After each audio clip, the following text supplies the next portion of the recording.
Olá, amigos do canal Geomasa, como é que vocês estão? Temos para mais uma reportagem do nosso especial Energia Nuclear. Nós que estamos analisando o segundo pior acidente nuclear da história, o que aconteceu em Fukushima em 2011 e que fez ao menos 1.600 vítimas. E nós estávamos naquela sessão que as pessoas ficaram refugiadas em casa, afinal de contas, além do erro humano, nós tivemos um grande tsunami que sacudiu a região. Passados 8 anos, muitas famílias ainda vivem em alojamentos temporários. São refugiados em seu próprio país. Minamisoma é uma das muitas cidades assombradas pelo fantasma da radiação. Situada a 25 quilômetros da central de Fukushima, ganhou visibilidade depois que um de seus 71 mil habitantes se recusou a obedecer ao plano de evacuação do governo. Em vez de fugir para um abrigo improvisado, o escritor e tradutor Takashi Sasaki, de 72 anos, preferiu ficar em casa cuidando da esposa Yoshiko, portadora de Alzheimer. Não satisfeito, ele criou um blog e publicou um livro, Fukushima, Live in the Disaster, de 2013. Seguimos com nossas vidas biológicas, mas nos roubaram nossas vidas biográficas, escreveu Sasaki, parafraseando um de seus autores favoritos, o espanhol Miguel de Unamuno. Em 2012, o físico Johnny Ferraz Dias, da Universidade Federal do Rio Grande do Sul, a UFRGS, visitou algumas das cidades fantasmas próximas a Fukushima. Lá coletou amostras para análise e mediu o índice de radiação. O que mais me impressionou foi a atmosfera de tristeza. As casas estavam abandonadas, mas era possível entrar nelas. Dava para ver que seus moradores tiveram que sair às pressas. Não acredito que essas cidades voltem a ser habitadas em um curto ou médio espaço de tempo. Relato físico. Sasaki morreu em 2018, vítima de câncer no pulmão. E eu não posso, de forma nenhuma, concordar com o escritor, embora já falecido há 2 anos, o Takashi Sasaki. Ele deveria sair do local. Esse câncer de pulmão que ele teve, quase certamente foi ocorrido ou foi ocasionado em função do aumento do nível da radiação no local. Realmente é uma rebeldia descabida e pouco inteligente e muito arriscada, colocar em risco inclusive outras pessoas. Bem, vejamos uma foto tétrica do acontecido, vejamos o que diz a legenda. Semanas após o incidente, o sol se põe sobre a cidade vazia de Minamisoma, onde um único morador se recusou a ir embora, que é o escritor Takashi Sasaki, já falecido e que nós comentamos agora há pouco. Zona de perigo, nem falha técnica, nem desastre natural. A conclusão a que chegou um comitê de peritos formado em setembro de 2011 pela Câmara Baixa do Japão, o equivalente à Câmara dos Deputados no Brasil, para investigar o acidente nuclear de Fukushima, foi catástrofe de origem humana. Então, de forma verdadeira, realista e ao mesmo tempo triste, o governo japonês vaticinou que a cadeia de erros humanos foi muito mais responsável pelo acidente de Fukushima que o tsunami. Formada por 10 cientistas de diferentes áreas, e sem vínculos com o governo, a comissão liderada pelo médico Kiyoshi Kurokawa, da Universidade de Tóquio, analisou documentos, ouviu 1.167 testemunhas, entre elas o ex-primeiro-ministro Naoto Kan, que renunciou ao cargo em agosto de 2011 e constatou que as autoridades responsáveis e os gestores da usina não fizeram o suficiente para prevenir a tragédia. E vejam a seriedade do governo ao nomear 10 especialistas independentes. Nenhum tinha vínculo com o governo, exatamente para fazer uma auditoria séria, técnica, verdadeira e que doesse a quem doesse. Tanto que renunciou o primeiro-ministro após o relatório, o Naoto Kan, que se assumiu também incompetente frente ao que acontece em Fukushima. O relatório, de 641 páginas, entregue ao líder do parlamento japonês, Takahiro Yokomichi, em 2012, diz ainda que a catástrofe poderia ter sido evitada.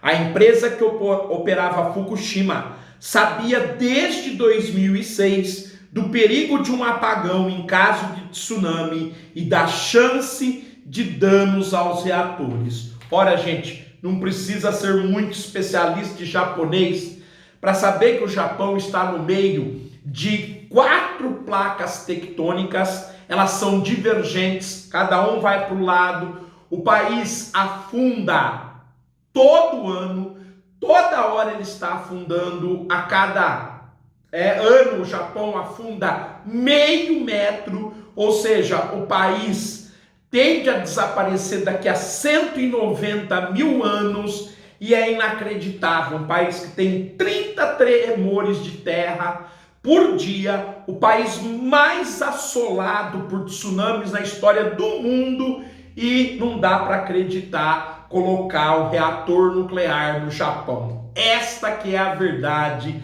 doa quem doer. Foi preciso acontecer um desastre deste nível para que os japoneses criassem vergonha na cara. Tem mais. Um relatório da própria TEPCO de 2008 já alertava que caso ocorresse um terremoto de magnitude 8 perto da costa, a central poderia ser atingida por uma onda de mais de 15 metros. O terremoto foi o pior da história do Japão, 9,1, e a onda foi de 15 metros. Veja, se os responsáveis pela usina, que colocaram as bombas de óleo diesel como segunda possibilidade de refrigeração, tivessem dado atenção ao relatório, elas estariam não a 10 metros, estariam a 20, 30 metros. E isso não teria acontecido. Então é sempre assim.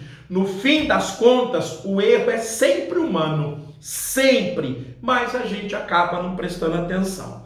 O projeto original da usina, que começou a operar em 1971, previa ondas de até 5,7 metros. Mas também, gente, em 1971, há 50 anos, os modelos tinham que ser renovados. Claro que não dá mais para fazer parâmetro do mundo em 1971. Em 1971, o mundo tinha 3 bilhões de pessoas, hoje tem 8 bilhões. Então é ridículo, até citar isso na reportagem, porque não dá, é outro mundo, completamente diferente. Algumas medidas de prevenção poderiam ter sido tomadas, como a construção de uma barreira de proteção contra tsunami maior do que a existente na usina e a localização dos geradores a diesel de emergência em lugares mais elevados ou ainda em edifícios protegidos contra alagamentos. É o que eu falei. Se havia a possibilidade de tsunami com onda de 15 metros, o que você vai deixar um sistema de refrigeração a 10 metros?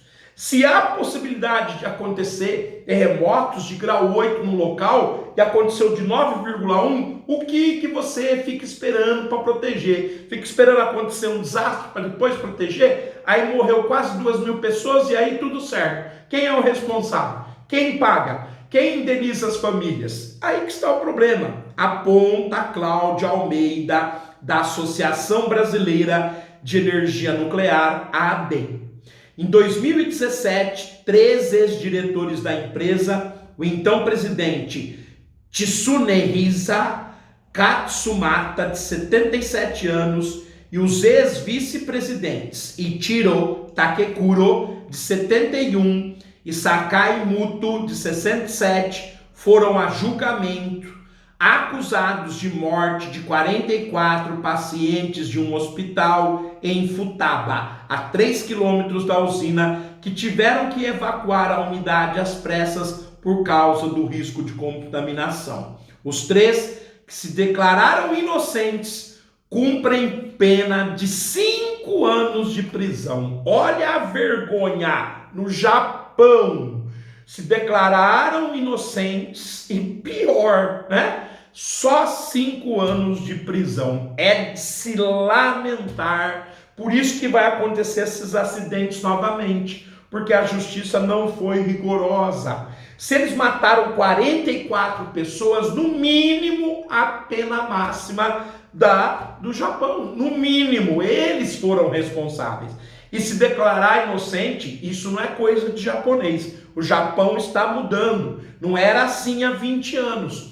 Exatamente por isso que ele perdeu a liderança da economia para a China. E sabe quando que o Japão vai ver a China? Nunca mais. Por quê? Porque perderam a origem. Hoje o japonês parece ocidental. Ele não tem mais a disciplina da cultura dele que ele tinha. Acabou. A cultura dos samurais, o Bushido, o código de honra. Onde se viu o cara fazer um negócio desse? Então, gente, é por isso que um país entra em decadência e a gente não entende. Bom, mas é isso aí, eu vou ficar por aqui. Nós ainda temos uma parte para fazer sobre Fukushima e na sequência nós vamos fazer o acidente radiológico de Goiânia. Aí, moçada, eu vou cuspir marimbondo, né? Eu já tô cuspindo no caso de Fukushima, no caso de Chernobyl. No caso brasileiro, aí eu vou cuspir marimbondo.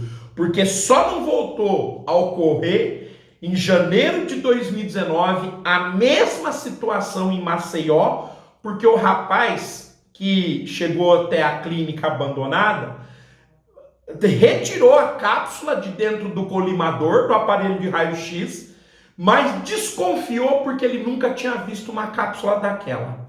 Por sorte, ele levou lá para a prefeitura e o pessoal também não sabia o que era, mas chamou os técnicos lá do Conselho Nacional de Energia Nuclear e os caras viram, chamaram o pessoal da Universidade Federal de Alagoas, eles entraram em contato com o Conselho Nacional de Energia Nuclear e a situação se resolveu da melhor forma possível.